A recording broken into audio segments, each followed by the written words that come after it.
Hello once again, and welcome to the program. I am Suren.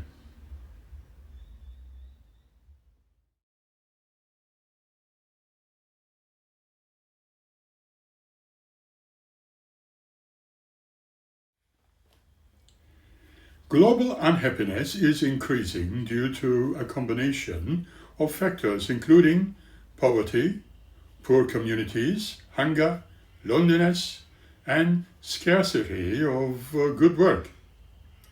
With recent events like the COVID-19 pandemic accessing these issues, other contributing elements include, of course, unrealistic expectations, social comparisons, lack of purpose, negative thought patterns, and constant bombardment of negative news and information through the media, as well as the social platforms. Agree? Global unhappiness, poverty and lack of resources, economic hardship and insufficient income contribute significantly to suffering and unhappiness worldwide. Broken communities and loneliness, another issue. A decline in strong social connections and increasing isolation are the major factors in unhappiness, especially among younger generations. Unfulfilling work and workplace issues. The daily grind of work and scarcity of quality jobs can lead to widespread dissatisfaction. Mental health challenges is another issue. Mental illness is a significant cause of unhappiness, often as impactful as poverty, highlighting the need for better treatment and mental health promotion. Unrealistic expectations and social comparisons. Expecting life to always go as planned and comparing oneself to others frequently leads to disappointments and reduced self-worth. What about external factors? Well, the constant exposure to a crisis through news and social media, coupled with uncertainty about the future, also contributes to stress and unhappiness. And lifestyle factors? Modern lifestyles involving poor nutrition, lack of sunlight, sedentary habits, and sleep deprivation can negatively impact both physical and mental health, contributing to unhappiness. John Clifton writes, "The global rise of unhappiness." There is a new book, Blind Spot, by Gallups, where it is mentioned. All leaders use indicators to measure progress.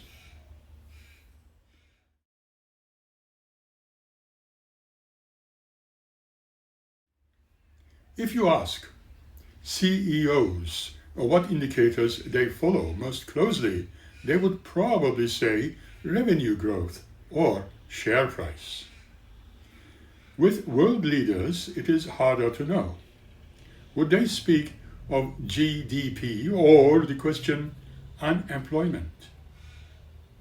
The power rates, maybe the Saudi king would speak of oil prices.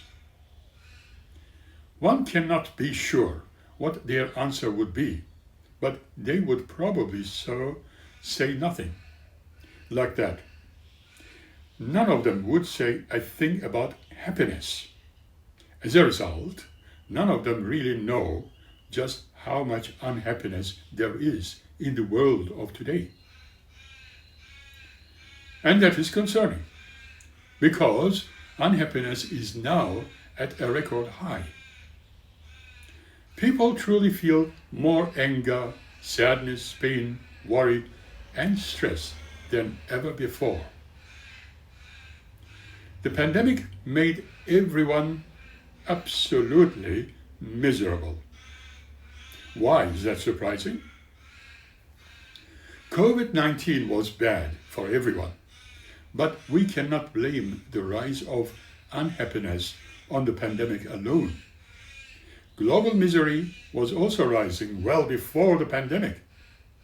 Unhappiness has been steadily climbing for a decade, and its rise has been in the blind spot of almost every world leader.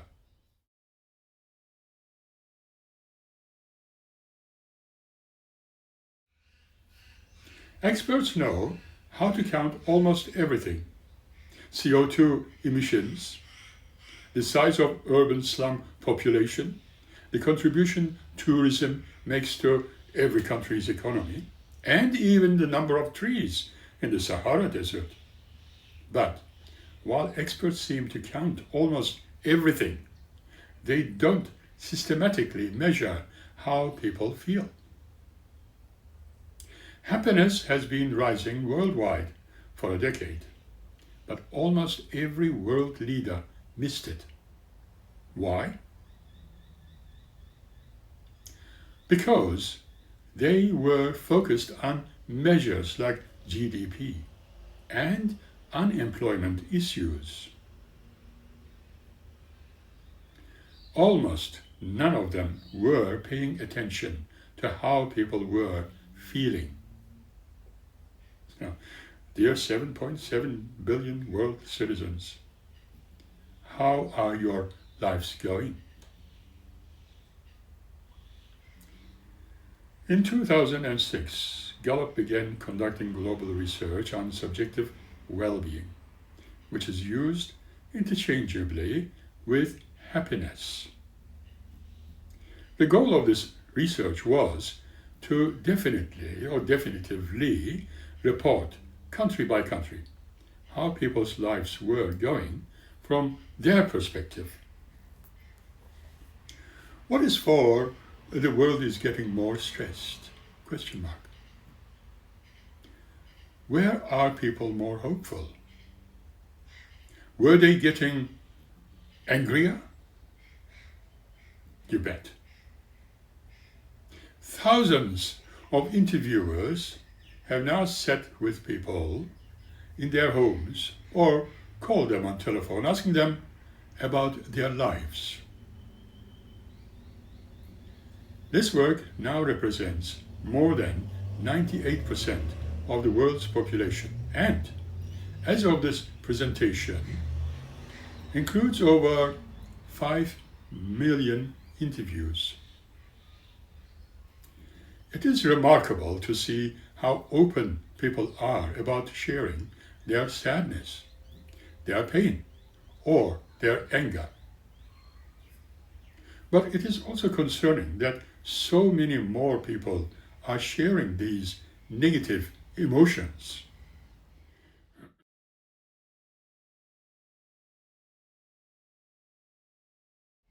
But why?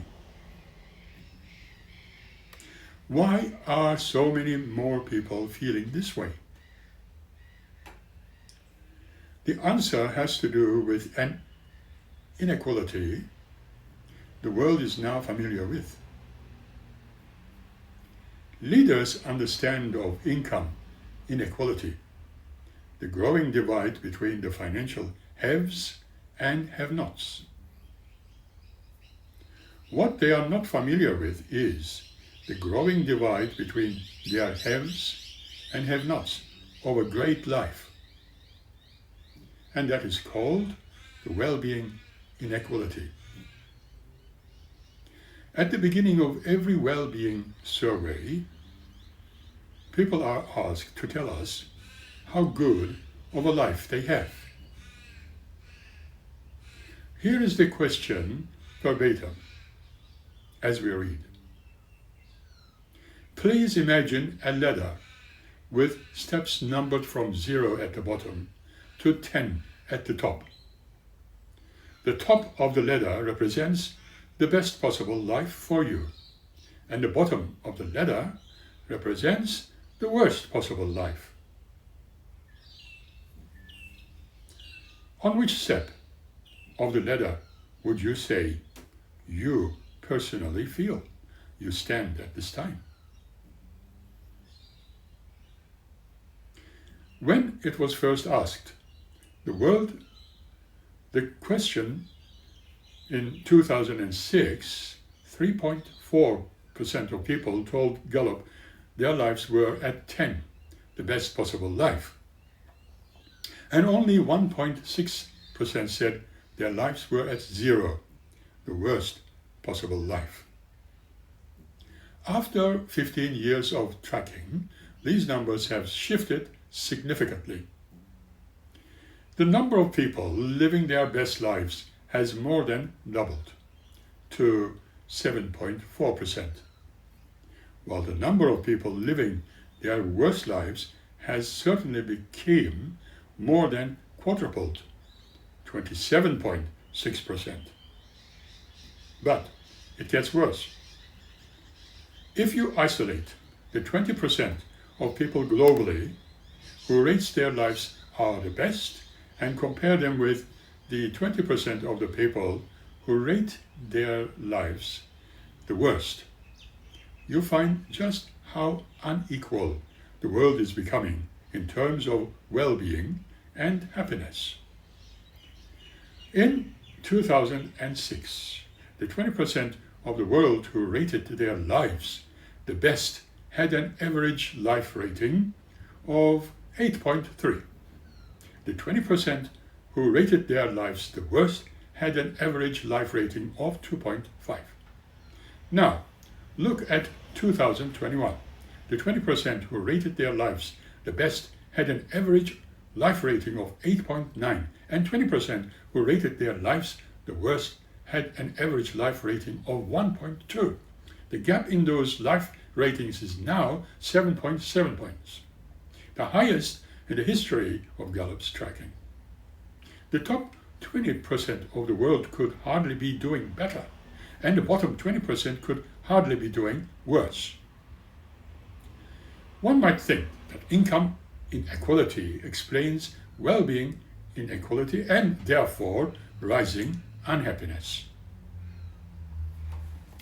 That is certainly part of it, but a great life is more than just money.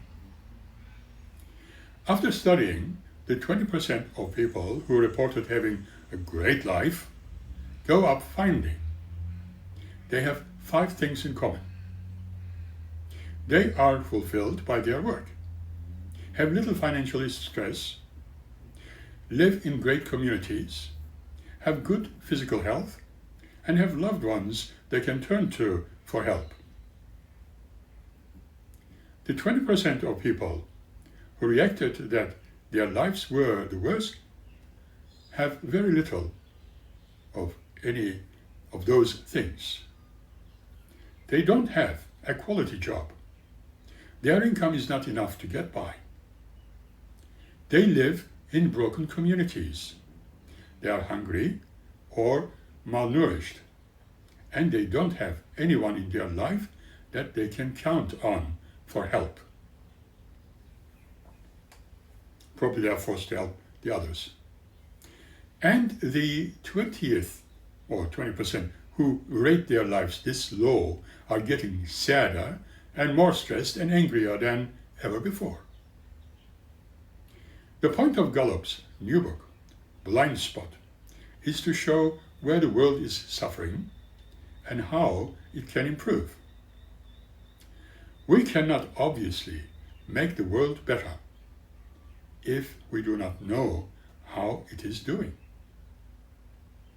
Now, this book outlines the indicators that leaders can watch so that they are no longer surprised by rising stress, sadness, or anger levels.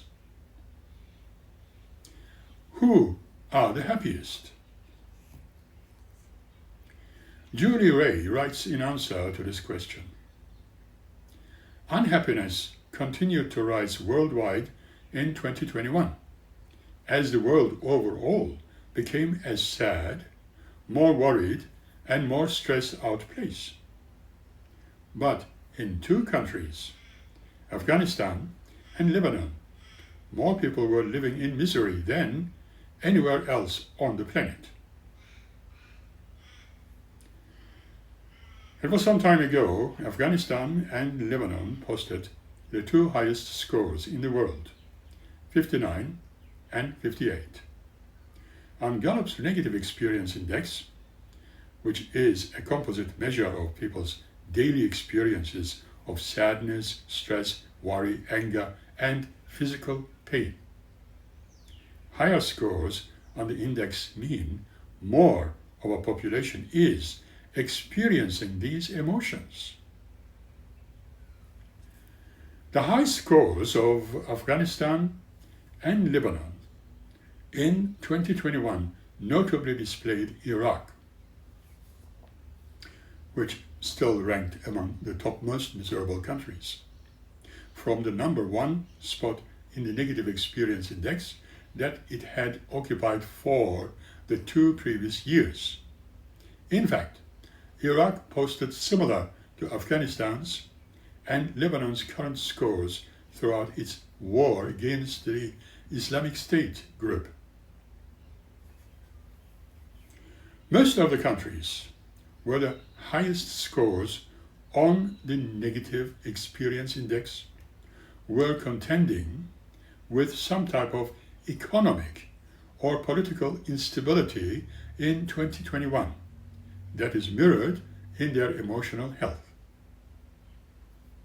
When Gallup surveyed Afghanistan, as the Taliban took control last year, or some years ago, and as the US did withdraw, Afghans' emotional state reflected the chaos and uncertainty. Worry, stress, and sadness saw to record high levels in Afghanistan and were the highest in the world in 2021. 80% of Afghans were worried, 74% stressed, and 61% were sad. Notably, no other population in the world has ever reported feeling this worried in the history of Gallup's trend. In Lebanon, political instability and government's ineffectiveness have become the norm. But the country's latest economic meltdown has been harder on people than any of its struggles since the Civil War. The quality of life has deteriorated so much that 63% of Lebanese adults said they would like to leave the country permanently if they could. This desire is even stronger among those experiencing negative emotions now. As life in Lebanon became harder, negative emotions surged to record highs. Nearly 3 in 4 people, that is 74%, said in 2021 that they experienced stress a lot of the day during the previous day. About half of the people in Lebanon also have said they experienced a lot of sadness, 56%, and anger, 49%. Lebanon lead the world in anger in 2021. Unhappiness can also clearly be seen as how Afghans and Lebanese see their lives this day.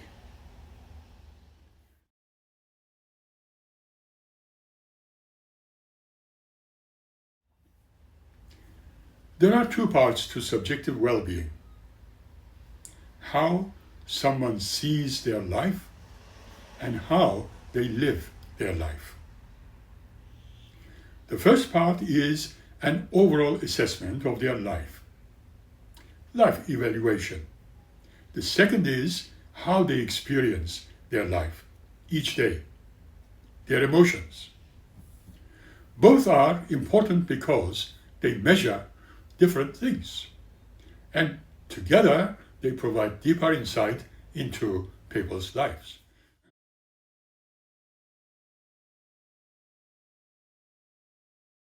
Afghan and Lebanese adults' ratings of their lives in 2021 painted even a more miserable picture of their current conditions.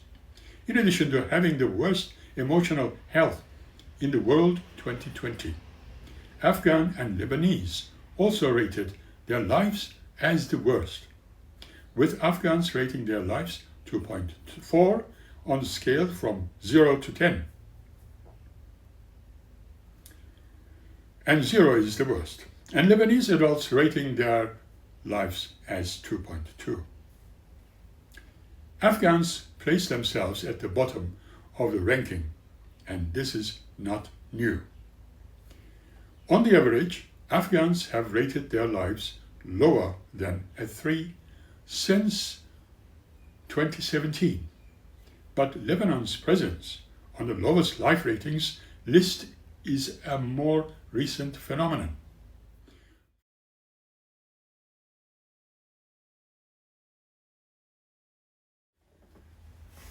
From 2006 to 2018, Lebanese rated their lives about a 5 out of a possible 10. On average, starting in 2019, those ratings collapsed, falling to 4.0 in 2019, 2.6 in 2020, and so on. Gallup's 2019 survey in Lebanon was conducted 1 month after the October 17 revolution, and the 2020 survey was conducted a few months after the Beirut port explosion.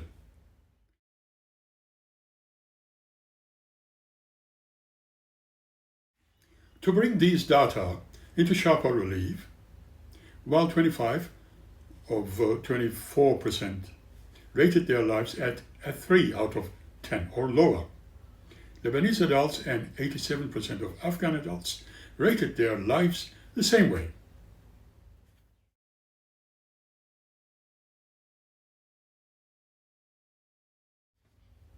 Let's look at the implications.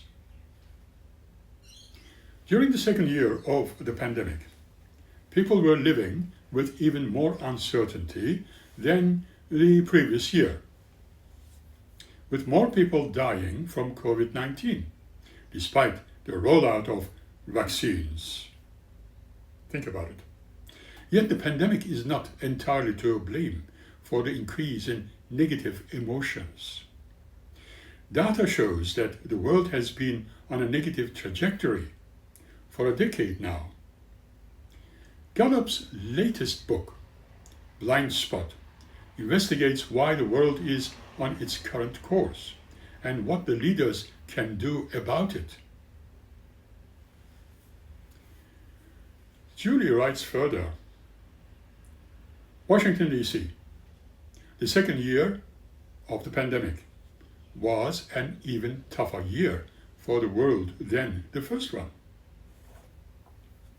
According to Gallup's later update on the negative and positive experiences people are having each day. As 2021 served up a steady diet of uncertainty, the world became a slightly sadder, more worried, and more stressed out place than it was a year before, which helped push Gallup's negative experience index to yet another new high of 33 in 2021. As it does every year, Gallup asked adults in 122 countries and areas in 2021 if they had 5 different negative experiences on the day before the survey, and compiled the result into an index. Higher scores on the negative experience index indicated that more of a population was experiencing these emotions. In 2021, 4 in 10 adults worldwide said they experienced a lot of worry, that is 42%, or stress, 41%, and slightly more than 3 in 10 experienced a lot of physical pain, 31%. More than 1 in 4 experienced sadness, 28%. A slightly fewer experienced anger, 23%. Already at our new record highs in 2020, this experience of stress, worry, and sadness ticked upward in 2021 and set new records. Worry rose 2 points, while stress and sadness increased 1 point each. The percentage of adults worldwide who said they experienced pain also rebounded to certain percentage points, matching their levels more in line with previous year's estimates.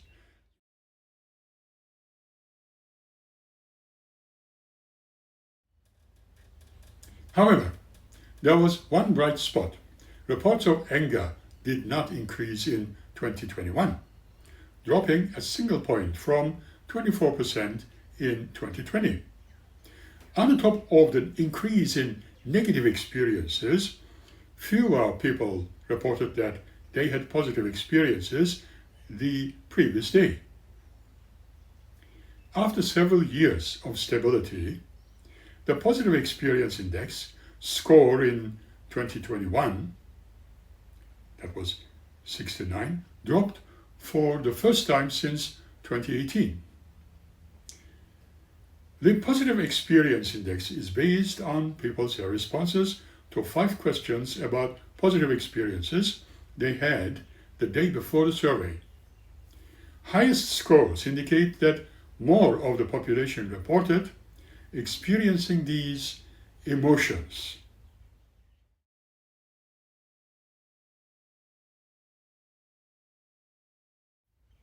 Roughly 7 in 10 people worldwide said they felt well rested, 69%, experiencing a lot of enjoyment, 70%, or smiled and laughed a lot, 72%. Nearly 9 in 10 felt treated well, with respect, 86%. People were far less likely, as they are typically, to say that they learned or did something interesting the day before the interview. In 2021, half of the world, that's about 50%, experienced this. With more people dying from the coronavirus in 2021 than the previous year, despite the rollout of vaccines, people felt less well rested and fewer derive enjoyment from the previous day. The percentage who said they felt well rested dropped 3 points, and a percentage who experienced a lot of enjoyment dropped to 2.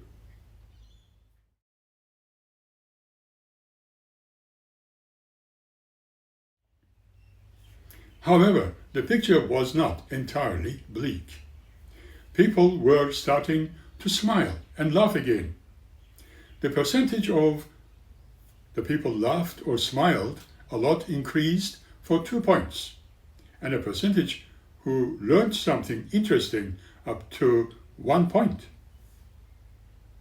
Afghan lives were already in a tailspin before the Taliban returned to power in 2021. Most Afghans were struggling to afford food or shelter. Few felt safe, and they saw their lives getting worse with every passing day, and every passing year, obviously. But as bleak as this picture may be, a survey was conducted in August and in September. As the US withdrew and Taliban took control, revealed Afghans were losing the remaining joy they had. Afghanistan has ranked as the least positive country in the world in every sense since 2017, apart in 2020 when Gallup did a survey. The country, because of the pandemic, was hindering it. However, the country's score of 32 in 2021 on the Positive Experience Index represents not only a new low for Afghanistan, but also a new low for any other country that go up, as has been surveyed over the past 16 years. Positive daily experiences were already in limited supply before the Taliban seized control. But these emotions largely disappeared from Afghanistan in 2021. The percentage of Afghans had said they felt enjoyment, smiled or laughed, and learned something interesting or felt well rested the previous day, and yet all dropped to new record lows. Afghanistan in 2021 displaced Iraq from this top spot on the Negative Experience Index that on the ladder has occupied for the 2 previous years. Afghanistan's score of 59 on the index was the highest score and record for the country, and the highest score in the world in 2021.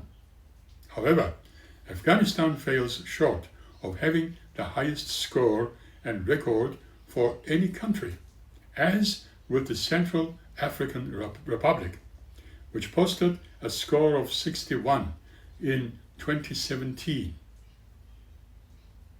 Worry, stress, and sadness scored to record levels in Afghanistan in 2021. 80% of Afghans were worried, 75% were stressed, and 61% felt sadness much of the previous day. Notably, no other population in Gallup's 16-year trend has ever reported feeling this much worry. As people around the world suffer through concurrent extreme heat waves, droughts, and wildfires, the effects of climate change are becoming a grim global reality on the other hand. Despite robust evidence of the environmental and economic costs of rising temperatures, far less is known about how these temperatures may be affecting the equality of people's lives.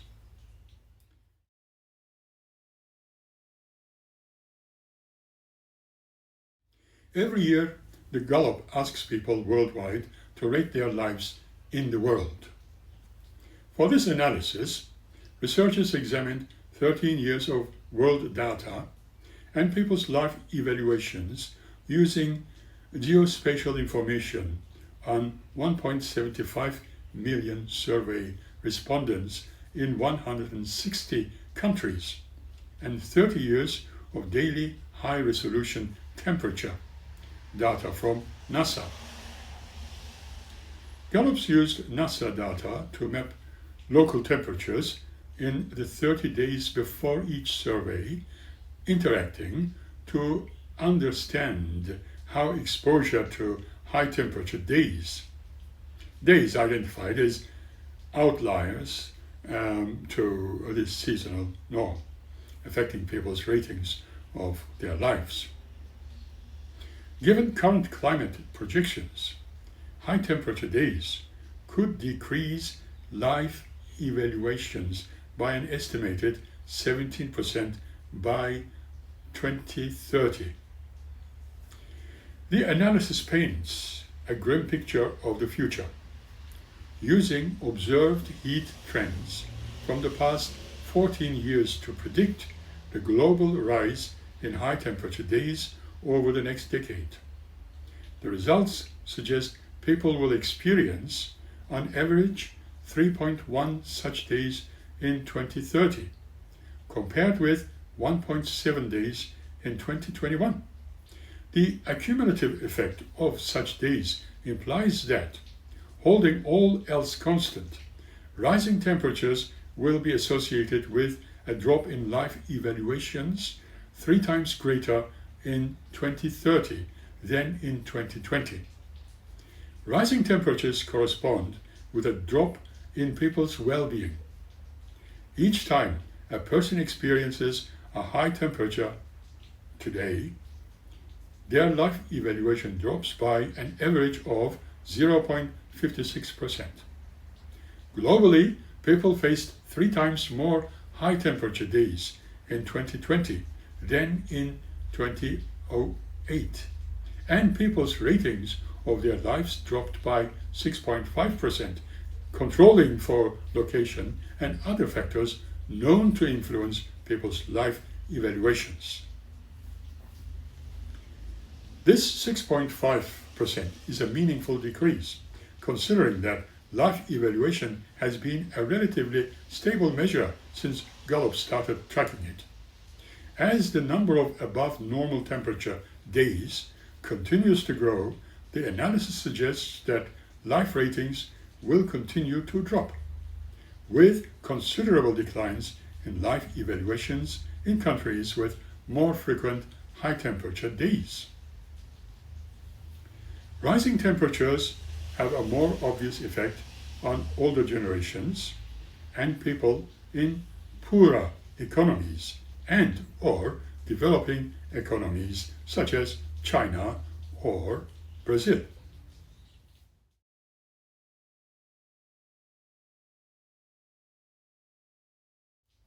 The analysis shows a more pronounced effect of rising temperatures on already vulnerable demographic groups, namely people aged 65 or older, as well as those with lower levels of education. Among people aged 65 and older, each day of exposure to high temperatures in the 30 days before the survey is associated with a 1.11% drop in life evaluation versus a 0.48% drop among people younger than 65. This finding validates existing research on the vulnerability of older people to heat and how they are more likely to become sick or even die from excessive heat. The strength of the relationship between high temperature days and life evaluation ratings also varies by educational attainment. The difference is less significant by gender, although other research suggests climate change affects women and men differently. Among the 110 low and middle income countries where Gallup conducts interviewing face-to-face, declined in life evaluations associated with one additional high temperature day in 0.050 scale points, or 0.74%, a larger effect size than in the global analysis. This finding confirms the previous research showing that people in developing regions are more vulnerable to weather extremes than are those in high-income countries and territories.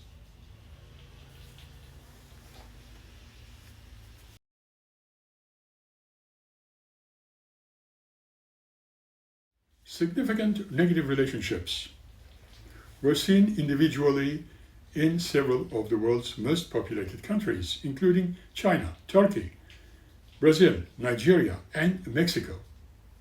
This analysis represents the first step in understanding the effects of rising temperatures and global populations, and more specifically, the impact of these events on vulnerable communities. The implications of these findings are alarming. There's no doubt about it. Experts say climate crisis will increase the frequency and intensity of extreme weather events, including heat waves. As climate effects compound, declines in life evaluation could foreshadow increased food insecurity, migration, conflict, and declines in mental health. to evolve how policymakers and their constituents think about the issue of climate change, stakeholders need clear evidence of where and how weather changes could affect people's everyday lives. This analysis is a crucial step toward a more complete and accurate view of the true impact of climate change on people's lives. It is also a novel attempt to explore the relationship between rising temperatures and life evaluations. Yet, the relationships and associations mentioned do not imply causality. Human adaptation to and recovery from rising temperatures needs to be considered in future research, same as the wars we are experiencing now. More research is also needed to explore the mechanism through which climate change affects people's livelihoods. A question was put in place: why there is so much hate in this world? Wonderful question. And one of the participants said these: I should say, current situation of the world is similar to hell. We are 8 billion unconscious people. We have hate between nations, political ideology, war. We have idiots for politicians. Every institution, marriage, workplace, family is based on exploitation. Why there is no love? What is the root cause of this chaos? We magnify what we focus on. Okay? We are on a planet that is meant for us to experience the limitations of time, space, body, and environment. We are experiencing all sorts of negative emotions on this earth by separations. If we truly want to achieve peace, love, harmony, and light, then we must become so within ourselves, first and foremost. We cannot achieve harmony or peace while continuing to use judgment. It is like trying to cut off one's own fingers because you just don't like it. We are one as in the things and people we dislike or hate. They are also extensions of ourselves. This world acts like a mirror with a bit of time lag. It may be hard for you to believe, but my world is full of love, he says. Light and laughter. Wonderful. I do love Earth very much. It is beautiful, wonderful, and fun. And so say I. What would you like to focus on from here? I hope you have a beautiful rest of day or night, wherever you might be. The other one says, I have heard religious, spiritual, and atheist people tell me to ignore the chaos and try to live a good life. Be the best version of yourself and help others. That is all we can do. Buddhists say that hatred is not something we feel towards others, but it is more about how we feel about ourselves. It is poison. If you are familiar with the Taoist yin-yang symbol, then it is clear that chaos and order are what makes up the whole universe, bringing it in a balancing act. And whether we accept it or deny this fact, or if we live a life of order and chaos, it is fine. It is part of the process. As I said, regardless of whether it is an atheist or a religious, hatred is something that is ultimately taught, be it by experience or poor social conditioning. And even the hardwired prejudice that one's ancestors may have had in self-preservation of a tribal unit still does not equate to the hatred that was taught later on. Humanity is still growing up. That's all. Consider that it is only really now, in the recorded human history, that our species have the capacity to honestly self-reflect and to be self-critical.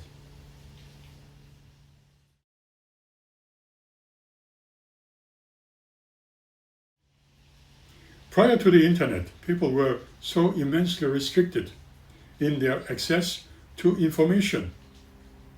The amount of personal awareness that we just had to put in the hands of authority figures, whether it be our parents, our town, our country, or even our beliefs.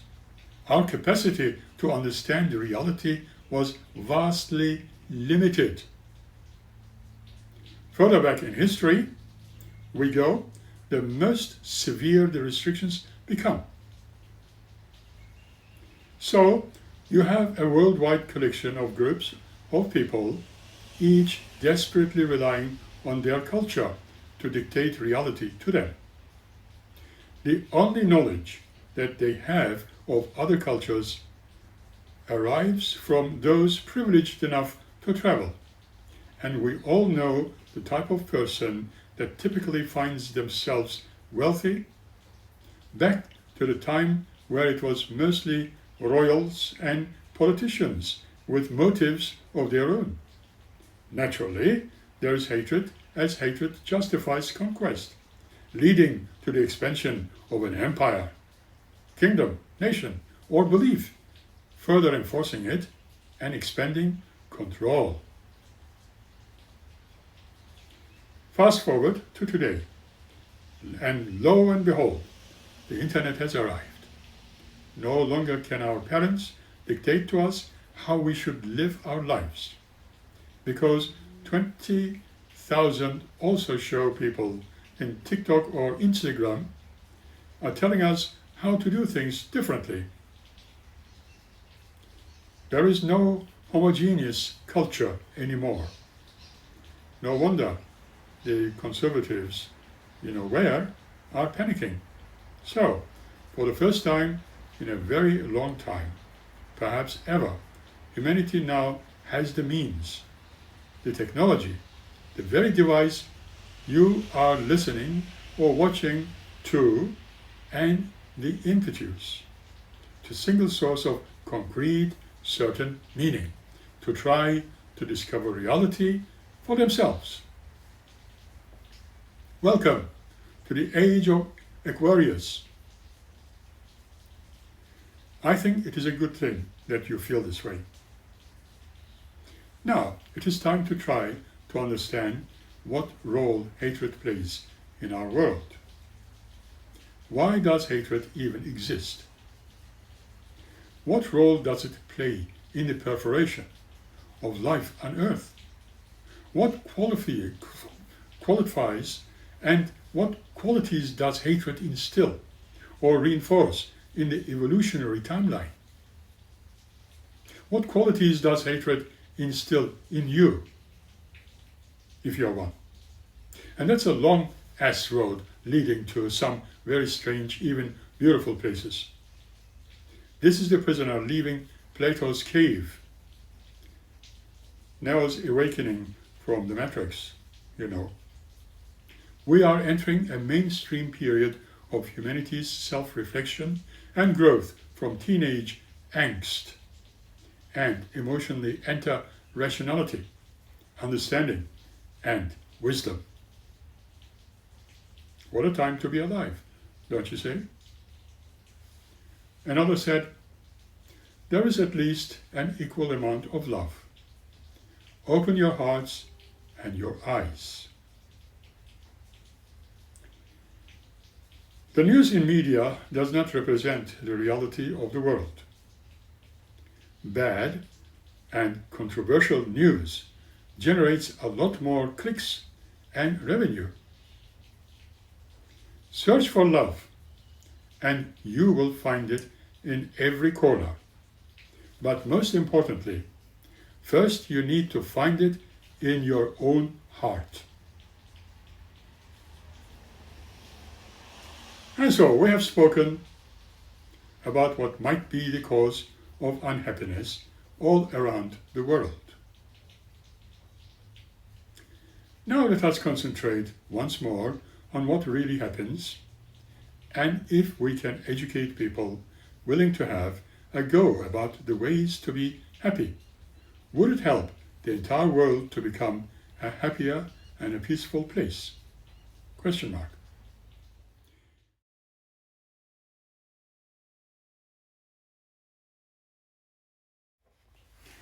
True happiness is not a destination, as you know, to be reached at, or a fleeting emotion, but rather a state of well-being, cultivated through intentional choices and actions.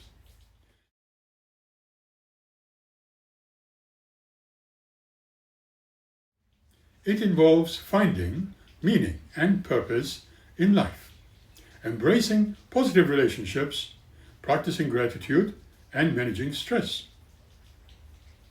Ultimately, true happiness arises from within, through a combination of personal responsibility, mindful living, and contributing to something larger than oneself. 1. Cultivating a positive mindset. Gratitude. Practicing gratitude for the good things in life, both big and small, shifts focus from what is lacking to what is present. Positive emotions. Actively seeking out and experiencing positive emotions such as joy, love, and contentment contributes to a sense of well-being. Mindfulness. Being present in the moment without judgment allows for a deeper appreciation of life experiences and reduces dwelling on the past or worrying about the future. Self-compassion. Treating oneself with kindness and understanding, especially during challenging times. It is crucial for building resilience and self-esteem. 2. Fostering meaning and purpose. Finding meaning. Connecting with one's values and passions, and aligning actions with those values creates a sense of purpose and direction. Setting goals. Having meaningful goals and working towards them provides a sense of accomplishment and progress.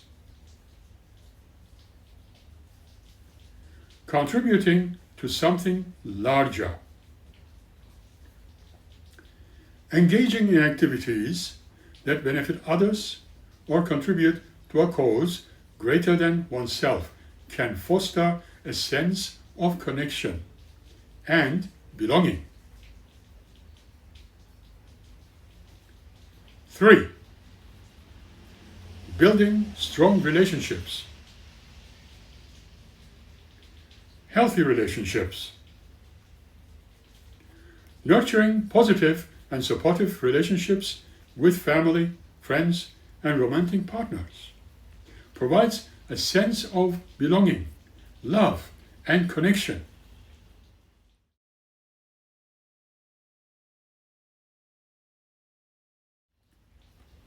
Social connection.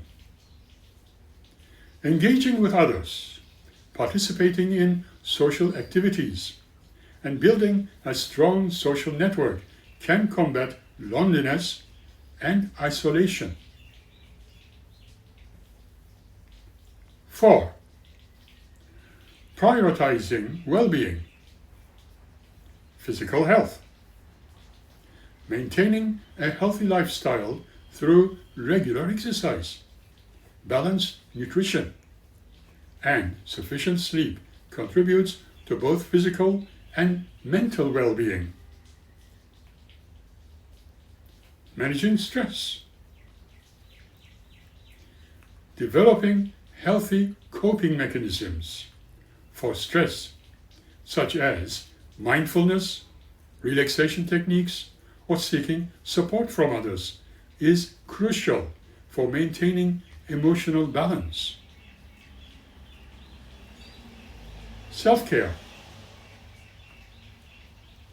Engaging in activities that promote relaxation, enjoyment, and personal growth helps to maintain a positive outlook and overall well-being. What does happiness really mean at the end? Well, it is not the same for everyone. As we have spoken before, happiness is something that people seek to find. Yet, what defines happiness can vary from one person to the next. Typically, happiness is an emotional state, characterized by feelings of joy, satisfaction, contentment, and fulfillment. While happiness has many different definitions, it is often described as involving positive emotions and life satisfaction. When most people talk about the true meaning of happiness, they might be talking about how they feel in the present moment, or referring to more general sense of how they feel about life altogether. Because happiness tends to be such a broadly defined term, psychologists and other social scientists typically use the term subjective well-being.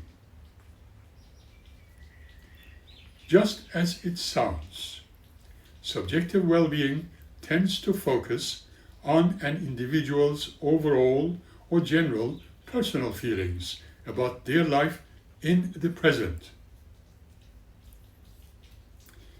There are two key components of happiness or subjective well-being, and they are the balance of emotions.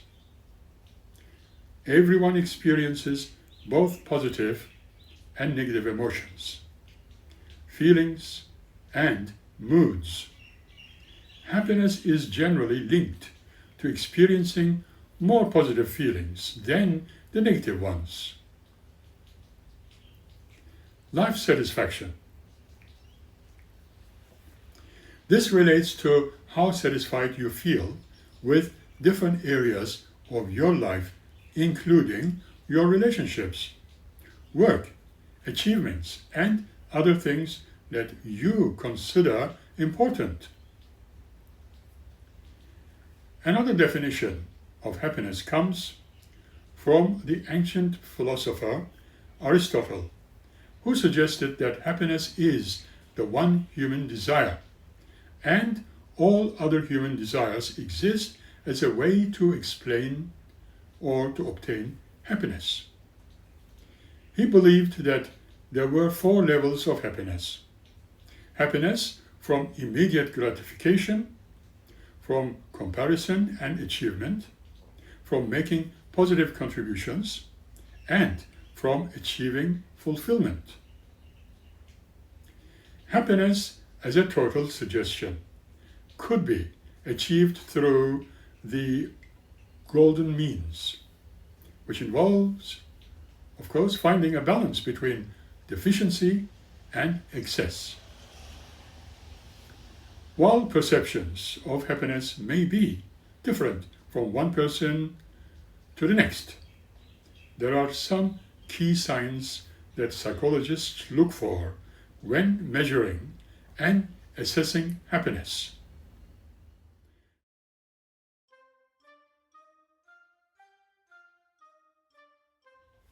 Some key signs of happiness include feeling like you are living your life as you want, going with the flow, and a willingness to take the life as it comes. Feeling that the conditions of your life are good. Enjoying positive, healthy relationships with other people. Feeling that you have accomplished or will accomplish what you want in life. Feeling satisfied with your life. Feeling positive more than the negative. Being open to new ideas and experiences. Practicing self-care and treating yourself with kindness and compassion. Experiencing gratitude. Feeling that you are living life with a sense of meaning and purpose. Wanting to share your happiness and joy with others. One important thing to remember is that happiness is not a state of constant euphoria. Instead, happiness is a general sense of experiencing more positive emotions than the negative ones.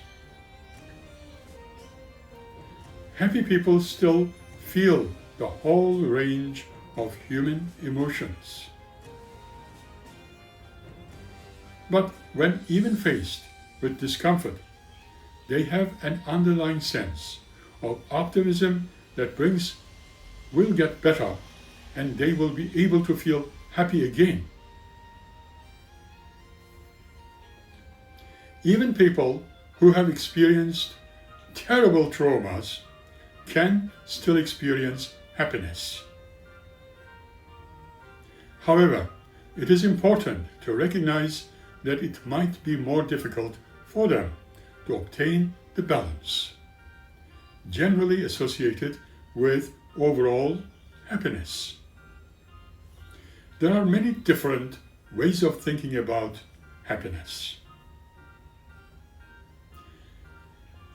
Philosophers made a total distinction between two different kinds of happiness: hedonia and eudaimonia. In psychology, they are known as pleasure and meaning.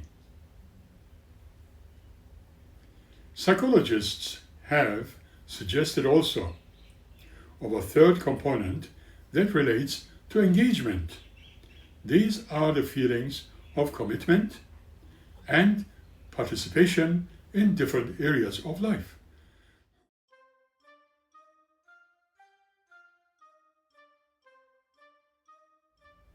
Research suggests that happy people tend to rank pretty high on the meaning and satisfaction, and better than average on their hedonic life satisfaction.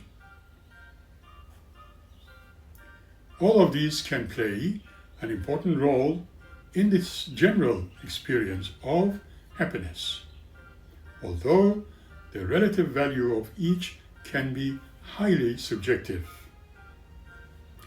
Volunteering for a cause you believe in might be more meaningful and pleasurable. And some types of happiness that may fall under these three main categories include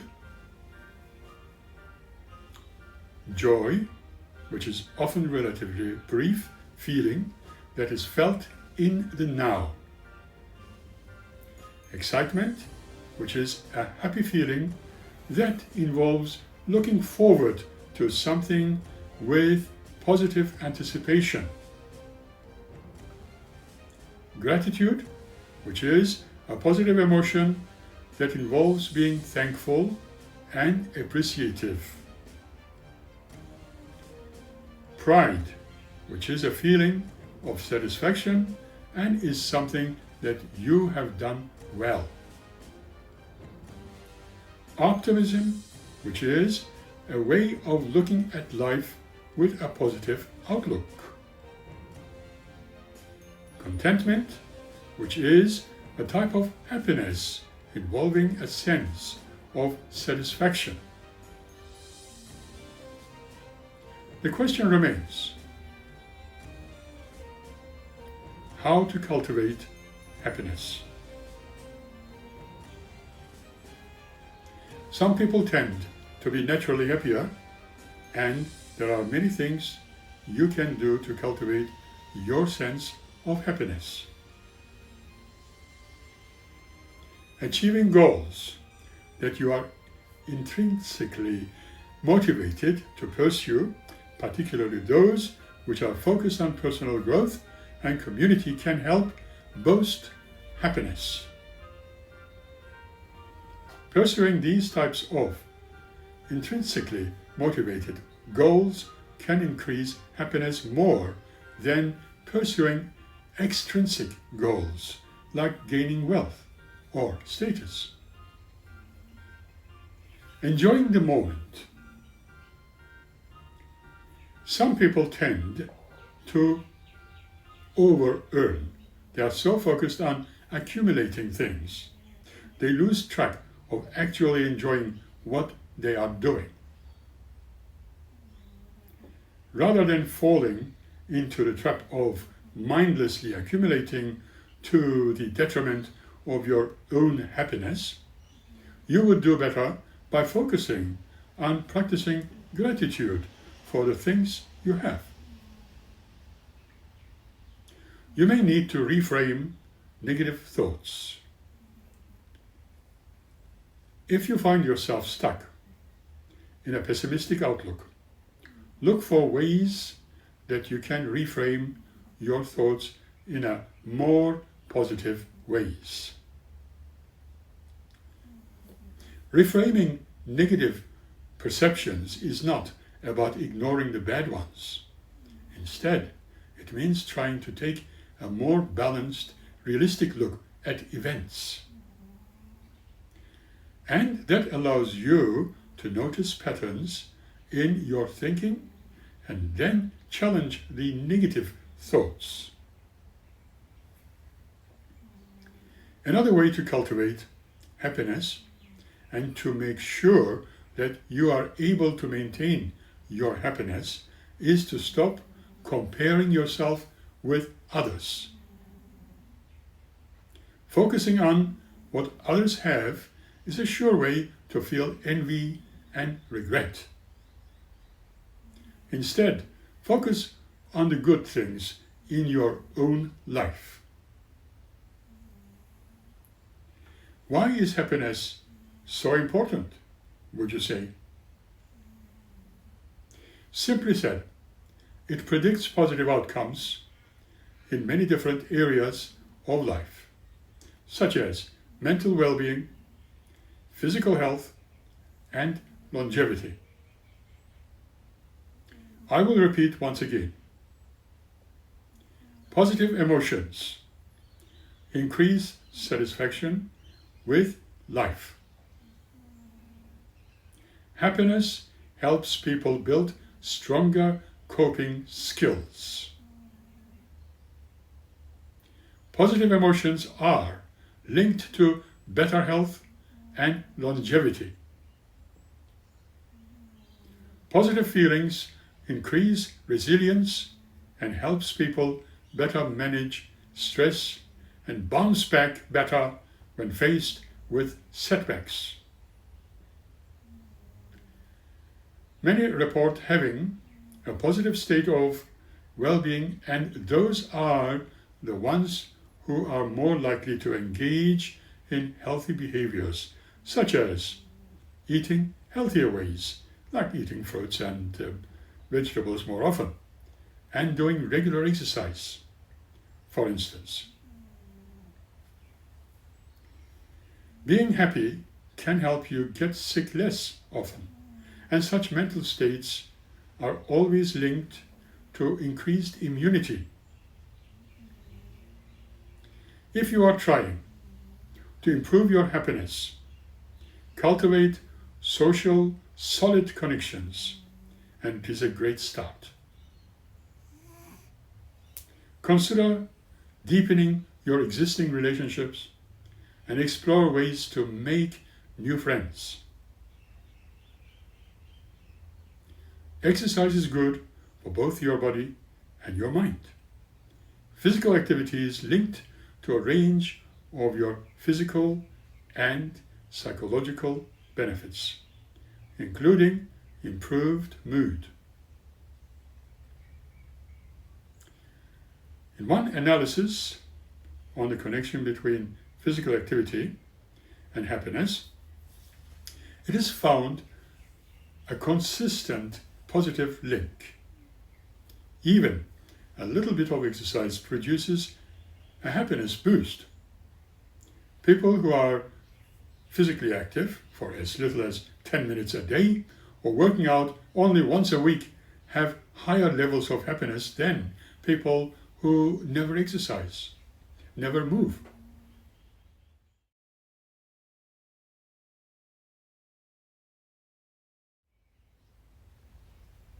There are times when the pursuit of life satisfaction falls short. Sometimes people value the wrong things by judging others through their wrong interpretations or assumptions, which can damage others as well as their own selves. Valuing wrong things may include money to buy happiness. But the research shows that spending money on things like experiences can make you happier also. It is found that spending money on things which buy time or time-saving services can increase happiness and life satisfaction. Rather than overvaluing things such as money, status, or material possessions, pursuing goals that result in more free time or enjoyable experiences may have a higher happiness reward. As we said before, valuing only happiness could be self-defeating also, because the more people value happiness, the more likely they will feel disappointed. Therefore, a balance would be an ideal endpoint.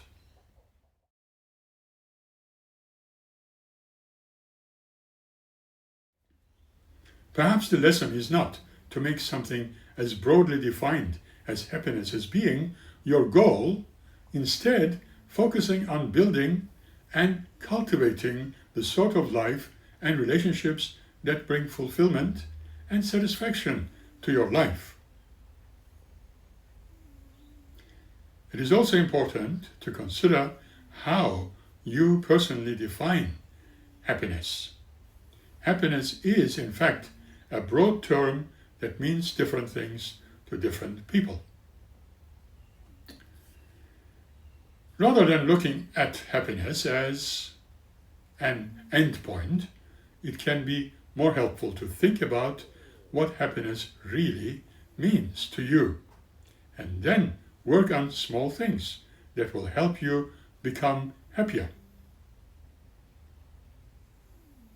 Psychologists have also proposed for a long time now a number of different theories to explain how people experience and pursue happiness, where we discover that people are motivated to pursue increasingly complex needs. Once more basic needs are fulfilled, people are then motivated more in their psychological and emotional needs. That brings us to the subject of positive psychology once again. Psychologists studying positive psychology are interested in learning ways to increase positivity and help people live happier and more satisfying lives.